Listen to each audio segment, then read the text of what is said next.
today's talk places its focus on the United Nations 17 Sustainable Development Goals. And these are a collection of independent yet interconnected goals that have been identified by the UN as goals that can save our planet and give us a better future, right? And they range from ending poverty to ensuring clean water and sanitation and all sorts of things in between. For Canada, importantly, I think we can also view these goals as kind of complementary and synergistic to our ongoing work towards truth and reconciliation. For example, the SDG quality education. There's parallels with the Truth and Reconciliation Call to Action 10, which calls out the federal government to work with Indigenous communities to close the educational achievement gap, develop culturally appropriate curriculum, and improve education outcomes for Indigenous students. So these are really important roadmaps that give me and hopefully all of us some hope for the future.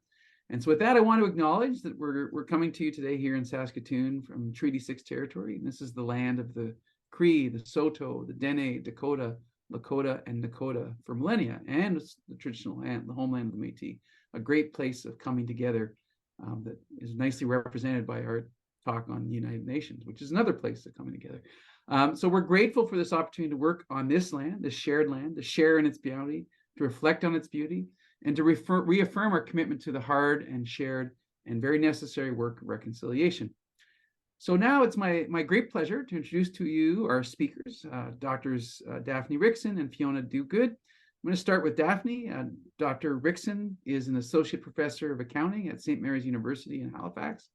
She has a PhD from the University of Warwick, United Kingdom, and is a chartered professional accountant. Daphne has over 20 years experience in the private and public sector as a controller and director of finance. She is also the executive director of the Center for Excellence in Accounting and Reporting on Cooperatives, of which I'm a proud board member. She is the editor-in-chief of the International Journal of Cooperative Accounting and Management, and she's also a member of our center's advisory board. So the links are thick and rich. Next up is Fiona Duguid. Dr. Duguid is a researcher and educator out of Chelsea, Quebec, where apparently they have a lot of snow and the cross-country skiing season is in full swing. She's a research fellow with the Center of Excellence in Accounting on Accounting and Reporting of Cooperatives at St. Mary's. Daphne's where the Daphne heads up. She's also an instructor at St. Mary's University in their cooperative business management program, and an instructor in the Shannon School of Business, the MBA program at Cape Breton University. Fiona conducts research focusing on cooperatives, the social economy, sustainability, and community economic development. So we're going to hear from them in just a second. Before we turn the mic over to Daphne and Fiona, just a really quick word on our co-op conversation. So the way this works is we're going to spend about 15 to 20 minutes hearing from Daphne and Fiona. They're going to share their thoughts on this tool they're developing or have developed to help cooperatives measure and report their impacts on the SDGs. Then we're going to have a short conversation, very short, and then we're going to break out into group discussions around a question that Daphne and Fiona have posed to us, and we'll share that in a minute. So this is the kind of second part of our gathering.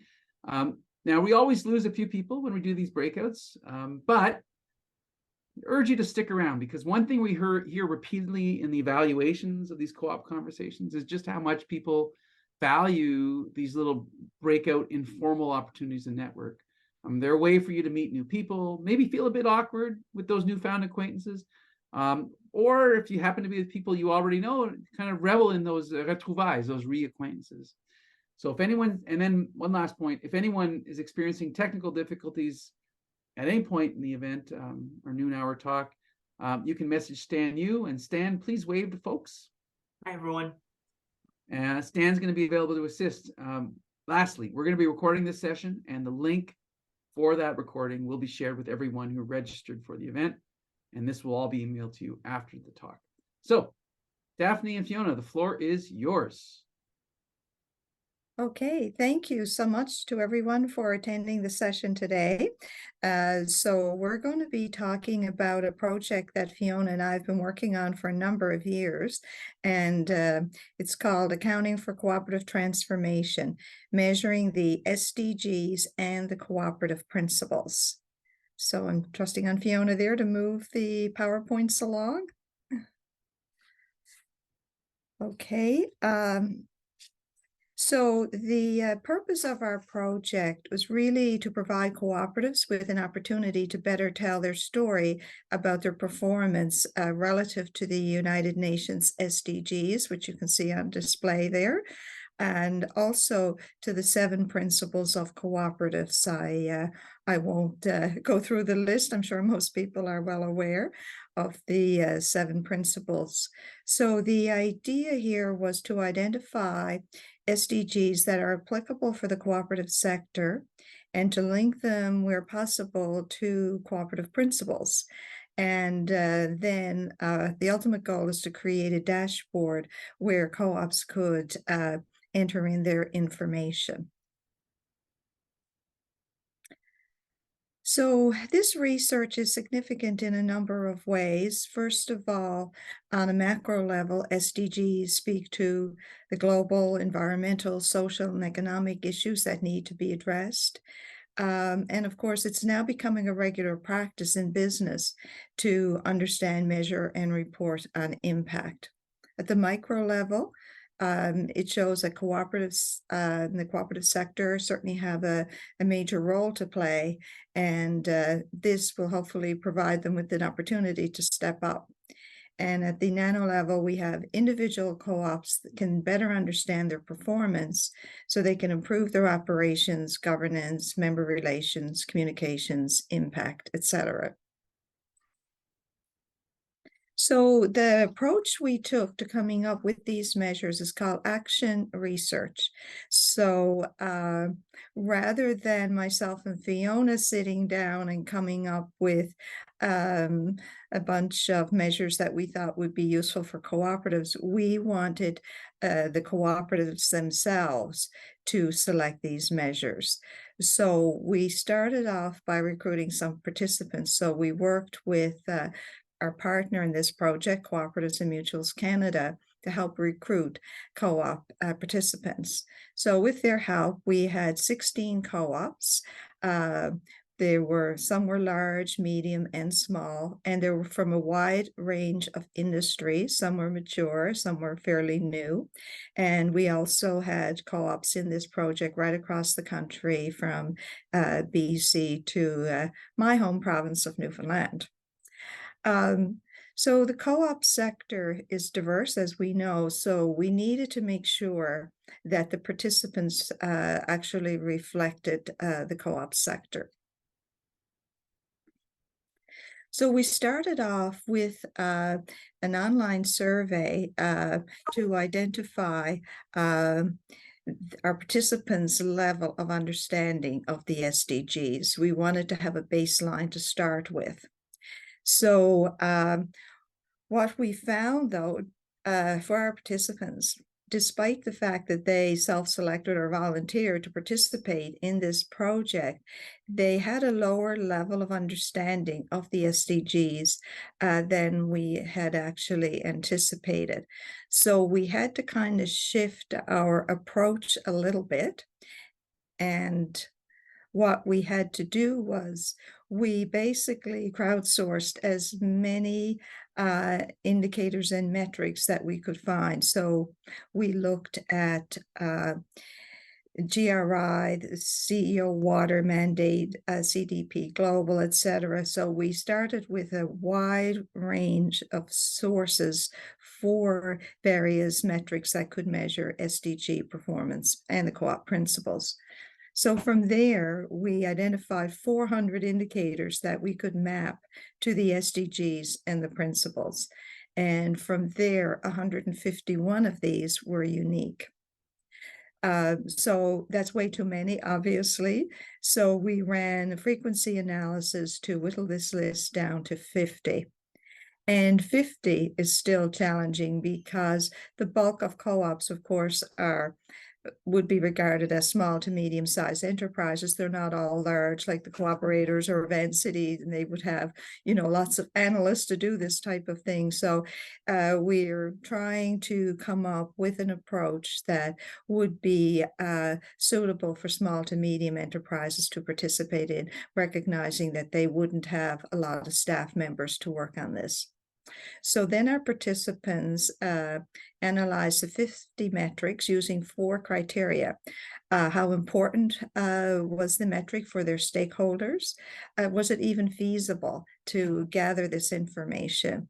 We looked at if it was relative. So did you need to capture one metric in order to calculate another one, for example? And was it sector specific? We didn't want to start off with metrics that were very sector specific. We wanted to keep it more broad. So that brought us down to 30 metrics. So then we still wanted to get it lower. So we had a second analysis using only 2 criteria. Was it important for stakeholders, and is it feasible to gather? So that brought us down to 20 metrics to measure both the SDGs and the cooperative principles. So I'll now turn it over to Fiona, who will take you through the rest of the presentation. Thanks, Daphne. Okay, so now we have 20 metrics and with indicators that are attached to them that all relate to the SDGs and to the co-op principles.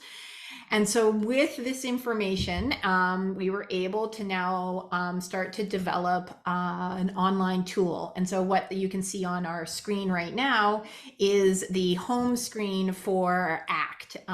This is act.coop. Accounting for cooperative transformation, a power tool for co-ops. We worked directly with Weaver Co-op. They are a digital design co-op out on the West Coast to help us to be able to breathe life into what is ultimately sort of 20 not super exciting indicators. Who really wants to talk about indicators? Who wants to talk about metrics? Let's figure out, let's make it an exciting and interactive kind of space for people to be able to collect and then measure and then be able to then broadcast some of that information out. So they really helped us with being able to, as I said, breathe life into this. And so that record your impact, measure the results, broadcast your story, it all sort of starts to wrap together. And so now I'm going to show you what is sort of, behind the curtain, so to speak, in this website. I'm going to show you a couple of the indicators that that co-ops will be collecting information about for themselves within the tool. So I'm just going to advance. Oh, sorry, just before I do that, I'll tell a little bit more about ACT. So this is our dashboard. And as I said, it allows people to be able to connect their co-op to the SDGs and also to the co-op principles. So like really where we've been heading throughout the whole project is, can we support the co-op sector to be able to enter into this space in a very sort of concrete kind of way? And so here are some examples of those concrete kind of ways. This is an indicator for economic participation. As we know, in the co-op sector, this is a big part of our world here, talking about economic participation. It is also, as we can see here, a really great way to also be able to talk about the SDGs, sort of an entry point. So this is an entry point into no poverty, reduced inequalities, SDG 10, SDG 11 around sustainable cities and communities. And then also that catch-all one that we all sort of play around with all the time, which is the number 16, the peace and justice and strong institutions. So when we have economic participation, now how do we get at that? So one of the metrics that our participants were able to sort of, as Daphne talked about, whittle it down to was to be able to think about a collection point around how was the surplus distributed at the end of the last fiscal year. And so now this is where participants in using the tool, using the dashboard, will be able to, the co-op will be able to put in how much money they retained, how much they distributed. And then then sort of the magic happens behind where it rolls up into these SDGs. And then it also speaks to that P3, the member economic participation principle for co-ops. I'm going to show this another example. Here's one where the indicators around economic equity. Economic equity can speak nicely, in this case, to reduced inequalities. That's that SDG number 10. We see number 10 come up a lot with our co-op sector. And then also into decent work. This is the SDG 8. And I'll just maybe speak a little bit to the SDG 8 for just one moment. There's around decent work. Interestingly, this doesn't have a lot of connection with our co-op principles. As we know from the 7 co-op principles, there isn't really anything there about creating decent workplaces for those employees. So this is kind of a missed moment, I think, for the co-op principles, because there's not really any connection point about creating great workplaces. There's just sort of this thought that because maybe there are member owners in case of worker co-ops, or because members want co-ops to be great, that these sort of naturally occurring great workplaces, which isn't necessarily always the case. So I guess there's some room for improvement in that space in terms of the principles. So that's why we see that there is no connective moment here around the co-op principle in particular there. But when we take that indicator and then we create the space for the metric, so that's the way to measure for this, one of those metrics is, what is the annual remuneration for the highest paid FTE employee and then the lowest FTE employee? This is including bonuses or other benefits. And then we ask for a little more detail here. So we can start to pull out a little bit more around gender equity here, in this case, by asking different information about different gender of employees. And then we got the highest, lowest, mean, and medium. And so those are the categories that the co-op would then fill out. I'm going to just move to another one just as another example. This one is landing more in that environmental sustainability place. Around energy conservation is the indicator. How is the co-op going to be able to measure around this? The metric is, does your co-op reduce its energy consumption? And so then if no, there's some nudges and some pop-ups saying like, hey, here are some ways that you can start to do this. Here are some links. Here are some reasons why this is important, that kind of thing. Because not every co-op is already going to be collecting information about this, about energy consumption. For those that do, they can now start to fill in data and information around their baseline consumption in terms of that year. So we can get at that baseline. They can also put in if they've made a target of where they would like to go, and then their actual energy consumption. So then we can do some analysis again in the background. It can run some macros that then can pump out sort of how they've improved, or whether they're meeting their targets, etc. Here we can see in terms of the connection to the SDGs, that we can see the direct connection to SDG 7, affordable and clean energy. We can see it right there around 13, the climate action one. We can see again around sustainable cities and communities in number 11, and then also 9 in terms of industry, innovation, and infrastructure.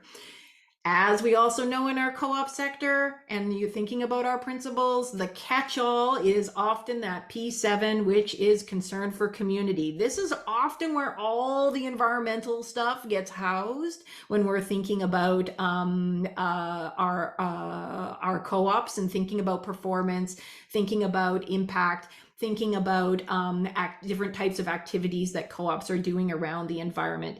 It usually gets all housed into that P7.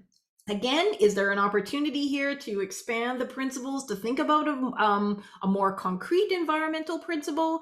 that might be up for debate. And certainly as we walked through this whole process, we definitely saw that there was room within our principles to sort of bring this in a more concrete kind of way.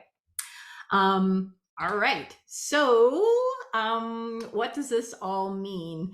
So we're always sort of in the action research project, we're really straddling the research part and thinking about what kind of findings we come up with, how we have learned from this project, but also because it's a very applied project and also one that has this sort of action-oriented piece where we are really hoping to be able to contribute within the cooperative sector. We kind of got a couple of different kinds of findings. So as Daphne alluded to, really we found that the fewer metrics, the better, especially for those small and medium co-ops. As Daphne suggested, the bigger co-ops often are already thinking in these spaces, maybe even employing, GRI or other kinds of accountability frameworks and sustainability frameworks. They often have human resources already allocated in that kind of space. And what we found from other research that especially in the financial sector, co-ops, credit unions, insurance are really stepping much more into this space because their industry is sort of demanding it of them. Whereas we see for the most part in what is ultimately the very large part of the co-op sector are those small and medium and even like micro kinds of co-ops where they do not have the support, the human resources, the capital to be able to put towards this kind of analysis and understanding of themselves. So definitely keeping the metrics number low is helpful for them as they do the lift in this sort of space.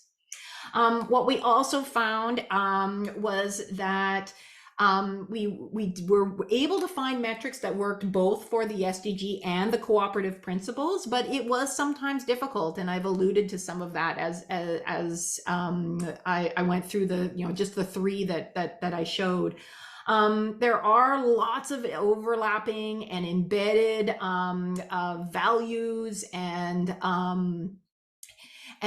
sort of bigger picture thinking, as well as sort of like right here, right now kind of thinking embedded into both of the principles and also the SDGs. But the 100% overlap that we sometimes talk about in the co-op sector with the SDGs wasn't always there.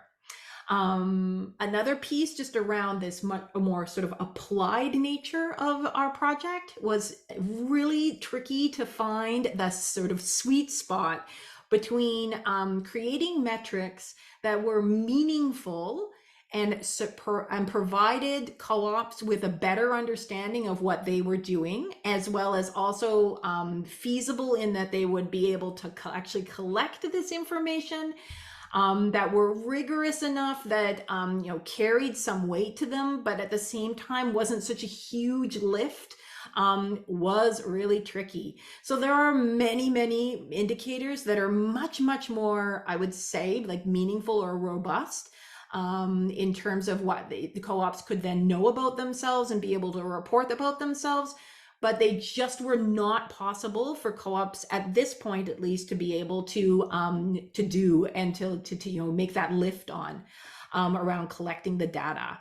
And so, how informative is a yes or no kinds of questions in terms of answering? Not super informative unless you've got that nudge, that push along, that like, hey, you should be thinking about this, which it gives us certainly that opportunity, but doesn't really help us to collect any sort of data actually about themselves to be able to benchmark for next year or across to other co-ops or other organizations or other organizations in their industry. So finding that sweet spot was really tricky.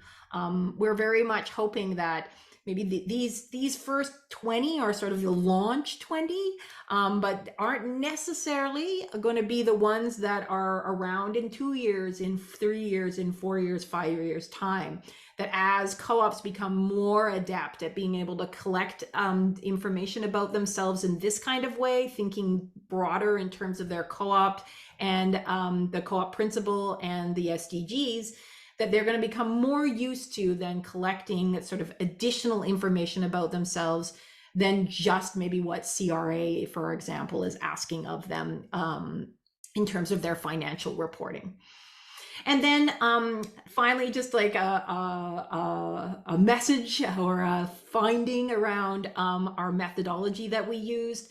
Action research is this dynamic, super relevant, really applicable kind of methodology to use, especially in this case. As Daphne said, we didn't want to be the ones who just sat back and said, this is what you should do. We really wanted it to be a ground up kind of tool that co-ops could feel like, hey, if other co-ops can do this and have designed this and have thought about this, then maybe we can step into that moment as well. But you definitely have to be, as researchers, and you definitely have to be nimble. You have to be flexible. You have to be willing to shift and change depending on the direction of the project and where the participants are sort of taking it. But nonetheless, this is definitely the right methodology to be using in this project. All right, so some of our next steps for this research is right now we've got our tool developed, and we have recruited and are recruiting beta testers for the tool. So if you're a co-op and you're interested in this, please feel free to contact us, because we are looking for beta testers. We are honestly looking for ideas on what is working, what isn't, and starting to sort of think about how you could actually then use this data for yourself as you move forward in terms of, as Daphne said, sort of around communications, around strategic planning, around improving operations, just to use a couple of examples. We are hoping that we will, take all those, tweaks and ideas and suggestions and critiques that folks bring forward in the beta test and do a revamp. And then hopefully in March or in the springtime, we'll be able to really launch a fully developed tool for folks to start to use. So as I said, if you have any questions or ideas about this tool, or you want to jump in as a beta tester, then please feel free to contact Daphne or I. We'd be happy to chat with you about it. And I know we have some great discussion breakout rooms coming up in just a few moments. So we look forward to being in those breakout rooms with you as well. Thank you. Well, thank you so much, Daphne and Fiona. This is a very exciting project. The website looks beautiful. I'm anxious to see the output. As Daphne just noted, we're now going to do our breakout. Stan, can you prepare maybe 7 breakout groups? I know we always lose a few people at this moment. As you go out into breakout, if you don't know the folks that you're kind of put in the group with, just introduce yourself, get to know each other a little bit, and then we're going to invite you to spend a few minutes discussing the presentation, but also this question that Daphne and Fiona have posed to us, and Stan's going to put that in the chat, and we'll broadcast it to the breakout rooms as well. Do you think it's important for cooperatives to collect information about their SDGs and cooperative principle performance? Why or why not? So maybe that's the question you can explore, and anything else that comes to mind from the presentation. So Stan's going to do the breakout now, and we'll regroup in about 15 minutes, Stan. 12:45. Welcome back, everyone. I hope you had a good, engaging conversation like we did in our breakout room. I now want to throw it open for kind of a plenary conversation. If people have a question they want to ask of Fiona and Daphne, this is your chance. Or they want to share. If you want to share something from your breakout group, that'd be also welcome, I'm sure. So I'll just open it up.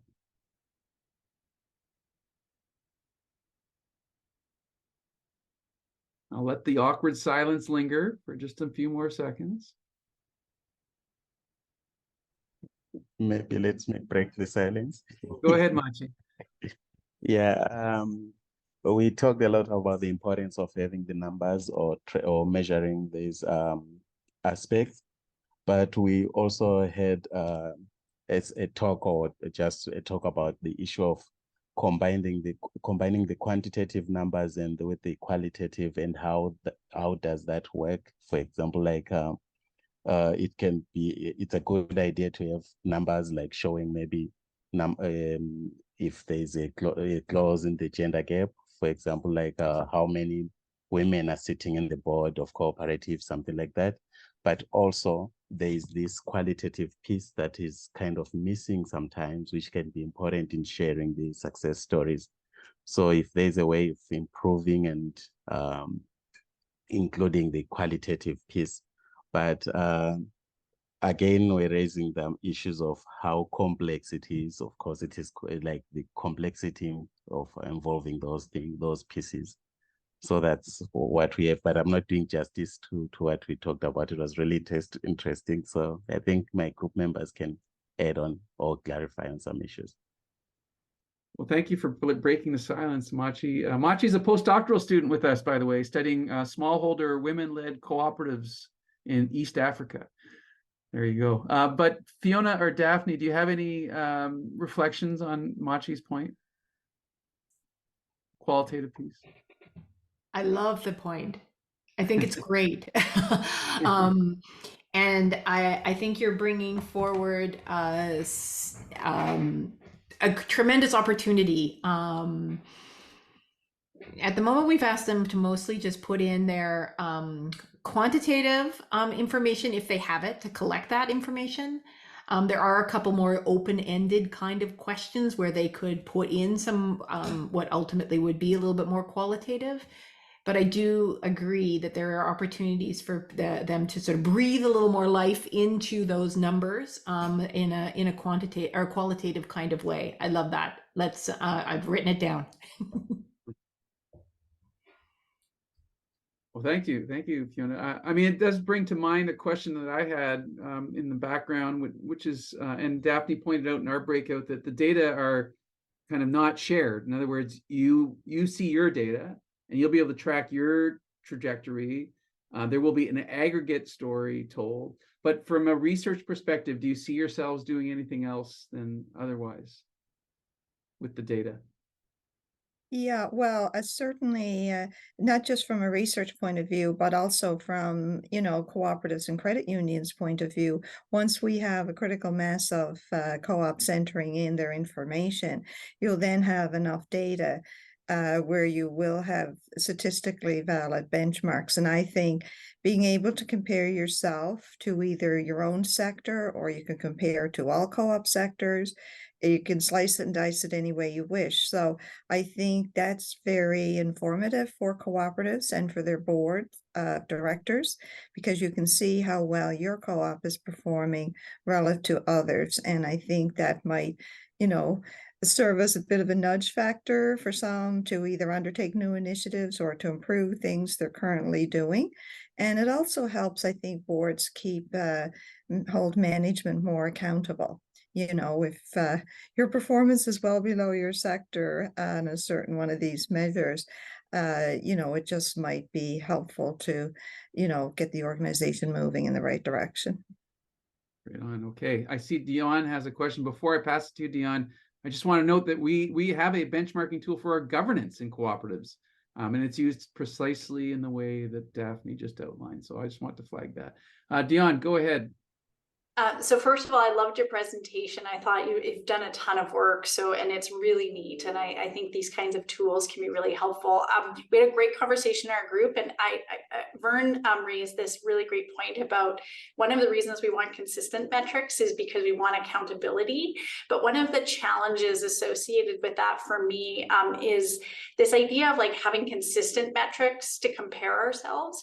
I mean, in some ways, the universities, like the business schools, even AACSB accreditation, has kind of moved a bit away from this idea, because recognizing that we have different strategies, right? Like what we deem success for the University of Saskatchewan Edwards School of Business is very different than what Rotman is trying to do. And so this idea of like about consistency and metrics, I think can kind of lose some of that. And there's sort of like some debate around whether or not, like, again, as Vern pointed out, like who and what are the metrics for, right? Consistency makes sense if you're looking for sort of a big, who I'm going to invest in institutional investors and those kinds of things. And I want easy ways to make decisions, but it can sort of undermine sort of the ability to meet the strategy in like what you're trying to do as an organization. And I think the second thing about that is this idea of trade-off. So when you pick metrics, unless you sort of measure like a lot of things, what gets measured and rewarded gets done. And so there's trade-offs embedded in that, right? So I think about the university, if I think, well, Edward School of Business has increased our student body quite substantially in the past few years, which sort of is a kind of increased accessibility, but possibly the quality of education for people as class sizes get larger and that kind of thing has really declined. And so there's this like, and the connection to faculty between students and faculty and that one-on-one kind of experience has like, I think declined. And so we kind of have these metrics that we get rewarded on and that we want to, and they come at the expense of other things that we care about. And so I think those are some like kind of limitations of this approach of consistency and creating benchmarks and comparisons. But, I still think like there's reasons to do it, but it's just some kind of cautions, I think, that came up in our group. That's great, Dion. I think I'll let Daphne and Fiona respond. I just will say that in the respect to our governance dashboard, I always frame this as motivating a conversation, not necessarily a rigid norm that you should be always targeting regardless, right? Very contextual. So go ahead, Fiona. Do you want to jump in? I think I saw you unmute. Yeah. Dion, I definitely I agree. And also we have heard this from participants in the project as well. It's like, how can we crowbar what we want to know about ourselves into this into this tool that now is supposed to stretch across our super diverse sector that has literally, we talk about from cradle to grave in the co-op sector, right? How do we possibly crowbar metrics that are going to make sense to all co-ops? And what we want to know specifically about ourselves may not be what about other co-ops want to know. So definitely that is a tricky moment for sure in this. What we could think about it is, and this is sort of jumping off using Marc-André's point as a springboard for it. Currently, for the most part, none of these metrics are being collected by any of the co-ops or a majority of co-ops out there. And so what this tool helps to do is, as you said, like what gets measured gets managed. And so let's put into the conversation something about gender. Let's put something into the conversation about the greenhouse gas emissions. Let's put something into the conversation about equity. And so this tool sort of allows that to even start to think about what that it's beyond that co-ops do this kind of work. How can we have those conversations and sort of start to think about it in a more concrete kind of way that can then help us to propel, to expand and think broader? What else could we really know about ourselves? What else could we push ourselves to do and into those spaces and places? But it's attention though. It's attention for sure. Thanks, Dion, for bringing that up. Thank you, Fiona. I'm going to get Roger and then Garth to just pose your questions. I'm going to collate them a little bit just in the interest of time. So Roger, you first, then Garth, and then we'll put it back to Daphne and Fiona.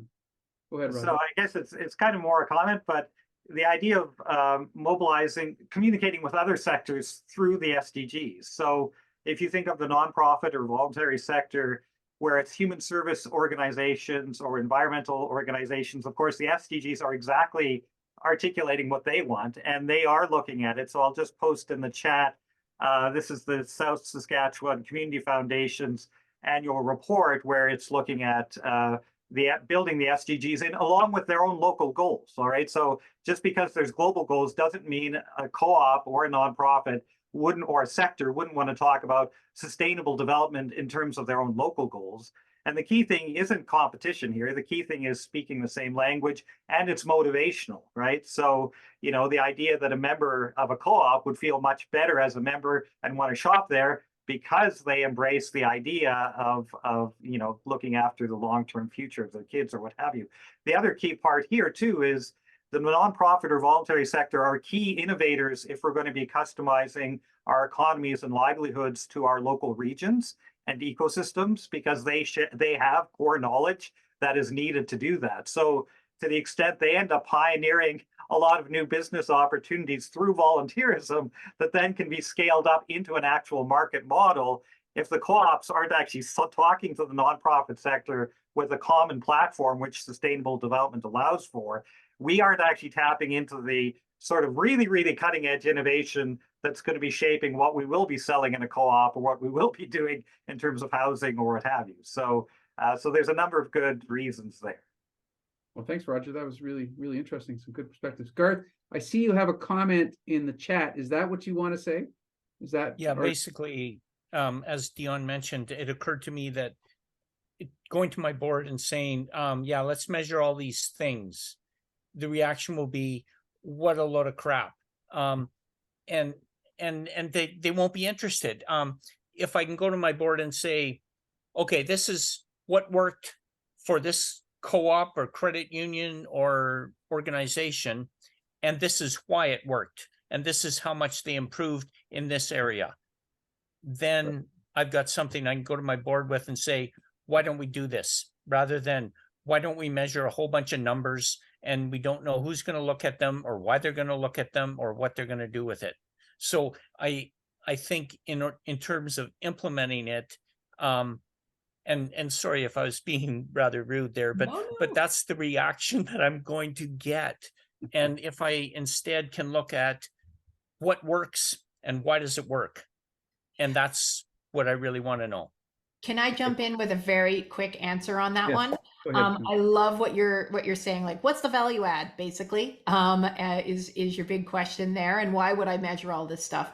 One of the exciting things that we learned from our participants was what was very different from perhaps other types of organizational structures is that everybody in the room wanted to share those best practices. Everybody wanted to help each other to lift in terms of all of the different metrics. They wanted to create a community of practice around how they can step into this moment and how they can do even better in those spaces and places. And so I actually think that might be a space that people, so sure, everybody fills it in and they add all this information in, but like, I think the community of practice, I think the opportunities for sharing and learning about best practices that co-ops are willing to share. Whereas I think in other types of organizational structures, we might see like a little more like, no, that's our proprietary space. And we're not going to share that because we're in a highly competitive space. So I love what you're saying about that, Garth. Feels like a tie back to Machi's comment about stories too, a little bit. Let me thank our speakers. Sorry, I'm going to cut it. We try to be very disciplined about our 1 p.m. deadline. Thank you so much, Fiona and Daphne, for kind of catalyzing a really interesting and important conversation. I'm really grateful for your time today. Thank you, everyone, for participating in this conversation. As I noted earlier on, Stan's going to share a link to the conversation with the slide deck and the contact information, so you can follow up with Daphne and Fiona if you like. We'll get that to you as soon as the recording is kind of looked after and made available.